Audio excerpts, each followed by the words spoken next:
Baik anak-anak, pelajaran kita kali ini kita akan membahas tentang beberapa sifat cahaya, yang salah satunya yaitu bisa dibiaskan. Mari kita sama-sama belajar.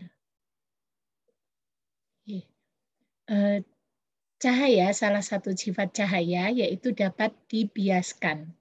Kalau anak-anak lihat di sini, seorang anak sedang memegang suatu benda, kemudian ini setengah badan, separuh badannya ada di udara, kemudian ini ada di air, air yang sangat jernih ya tentunya, kemudian dia memegang suatu benda.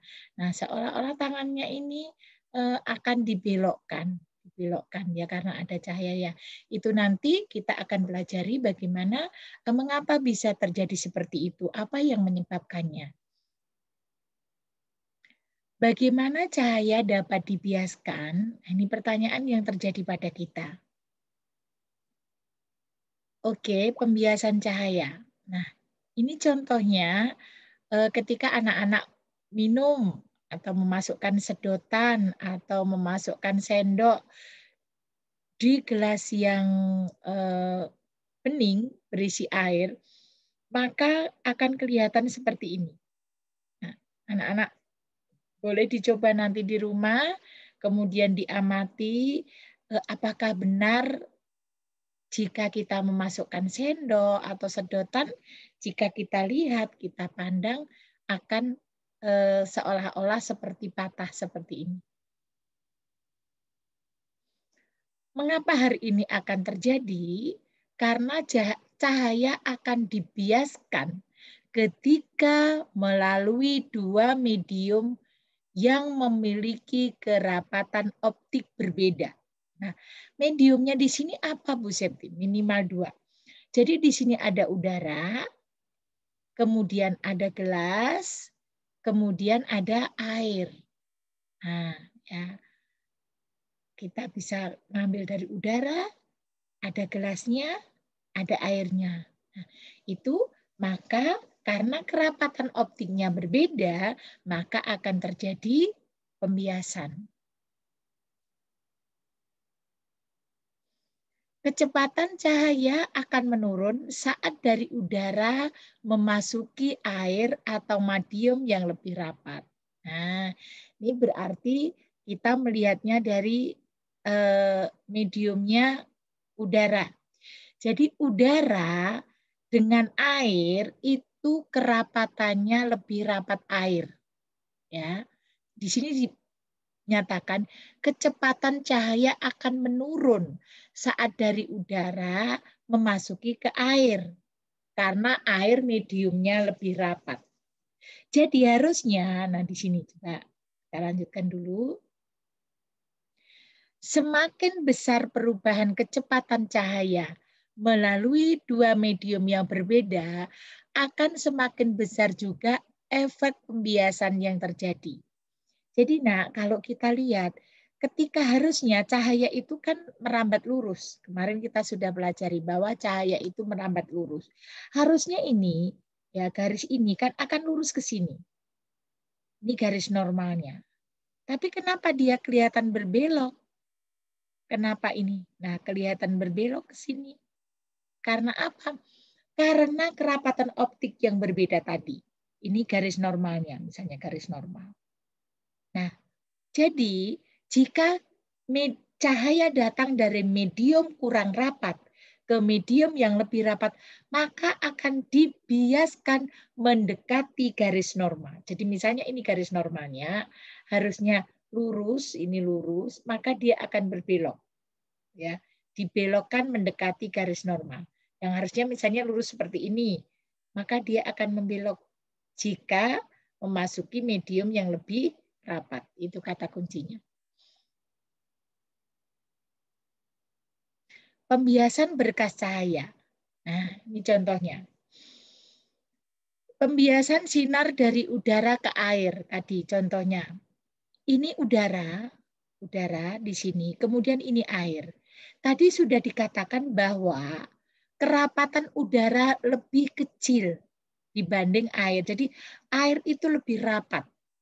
Sehingga sinarnya akan dibiaskan mendekati garis normal. Nah, seperti ini. Harusnya kan sinar datang. Ini sinar datang. Kemudian harusnya sinar datang ini kan lurus. Sinar itu lurus. Karena tadi dibilang masuk ke medium yang lebih rapat, maka akan dibiaskan dia mendekati garis normal. Nah, ini R nih ya.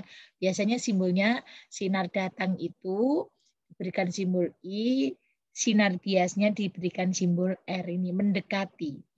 Harusnya di sini, tapi ini ke sini. Karena apa? Antara udara dan air yang lebih rapat siapa?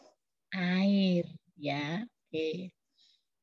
Jika sinar datang dari medium kurang rapat, ini tadi udara, ke medium yang lebih rapat, yaitu air, maka akan dibiaskan mendekati garis normal.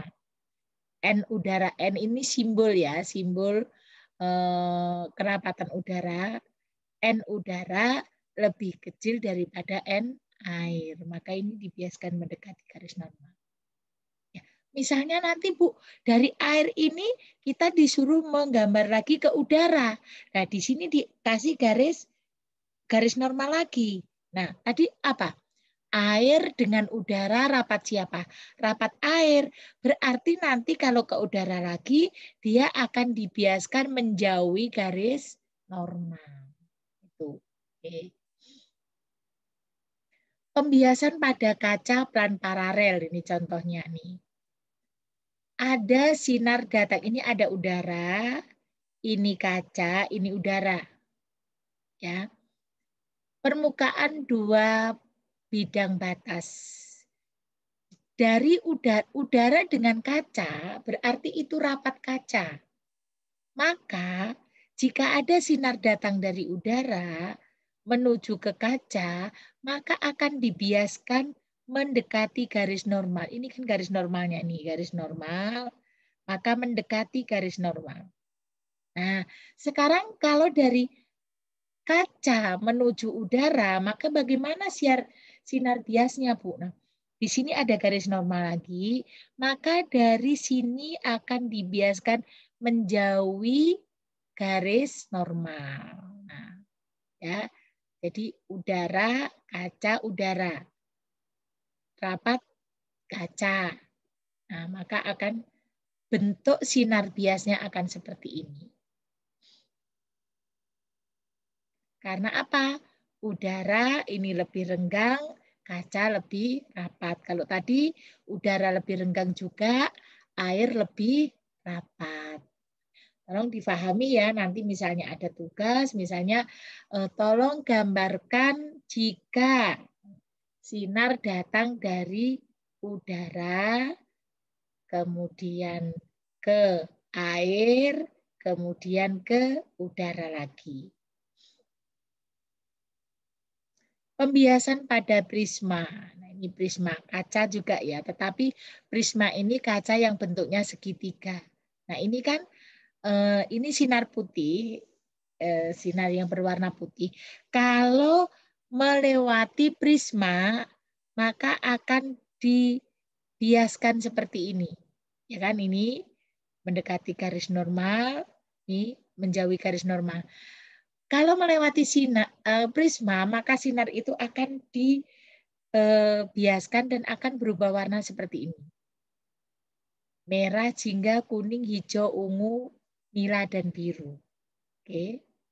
Nah, ini tadi. Seperti ini. Ini sinar datang dari prisma. Ya, harusnya sinar datang itu kan lurus ya.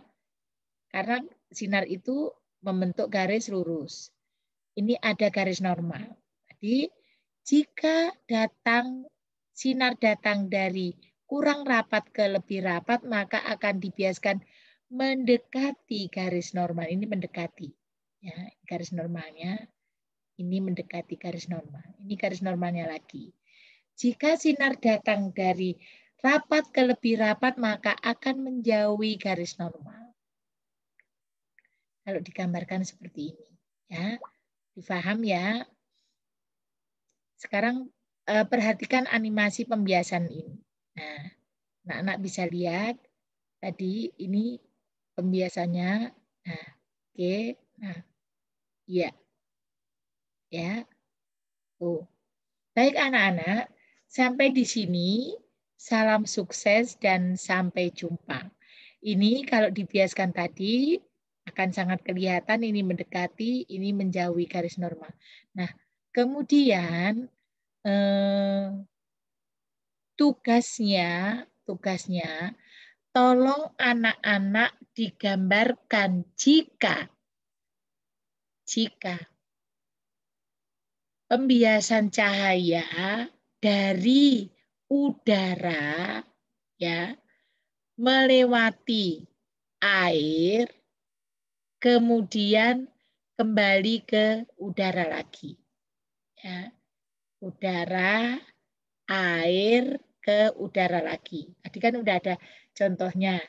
Udara, kaca, udara. Sekarang Ibu minta tolong digambarkan udara dibiaskan ke air, dibiaskan ke udara lagi. Gambarkan dengan baik dan tepat. Oke, nanti dikumpulkan. Baik, bila taufik wal hidayah, sampai ketemu lagi dan sampai jumpa.